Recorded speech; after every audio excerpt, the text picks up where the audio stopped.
പ്രിയമുള്ളവരെ, ശരിക്കും പറഞ്ഞാൽ തലക്കേടി കിട്ടിയിരിക്കുകയായിരുന്നു.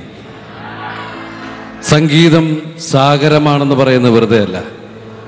ഒരു തിര വന്നപ്പോൾ വിചാരിച്ചു ഇതാണ് ഏറ്റവും വലിയ തിര എന്ന്. പിന്നെയും തിരകൾ, വലിയ വലിയ തിരകൾ വന്നുകൊണ്ടിരിക്കുകയാണ്. നമ്മൾ മലയാളികൾ സമ്പന്നരാണ്. ഒരുപാട് കലാകാരന്മാർ, ഒരുപാട് കലാകാരികൾ. സത്യം പറഞ്ഞാൽ നമ്മളൊന്നും ഒന്നുമല്ല എന്ന് തോന്നിപ്പോകുന്ന നിമിഷങ്ങളാണ്. ഈ പ്രോഗ്രാം നടന്നുകൊണ്ടിരിക്കുമ്പോൾ നമ്മൾ തന്നെ ഇവിടുന്ന് SMS ചെയ്തുകൊണ്ടിരിക്കുകയാണ് ഒരാൾ ജയിക്കാൻ. കാരണം അത്രയും അങ്ങനത്തെ ഒരു കോമ്പറ്റീഷനാണ്. ഒരു മത്സരമാകുമ്പോൾ ഒരാൾ ജയിക്കണം എന്ന് വെച്ചാൽ മറ്റൊരാൾ തോറ്റു എന്നല്ല, അയാൾ മോശക്കാരനായിട്ടല്ല. പക്ഷേ എല്ലാവരും ആഗ്രഹിക്കണു ആരെങ്കിലും ഒരാൾ ജയിക്കണമെന്നല്ലേ? ആണോ?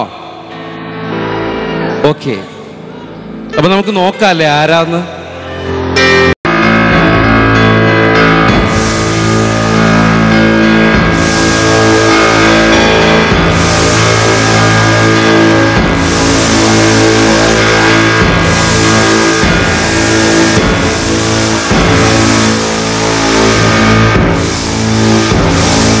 ആരായിരിക്കും?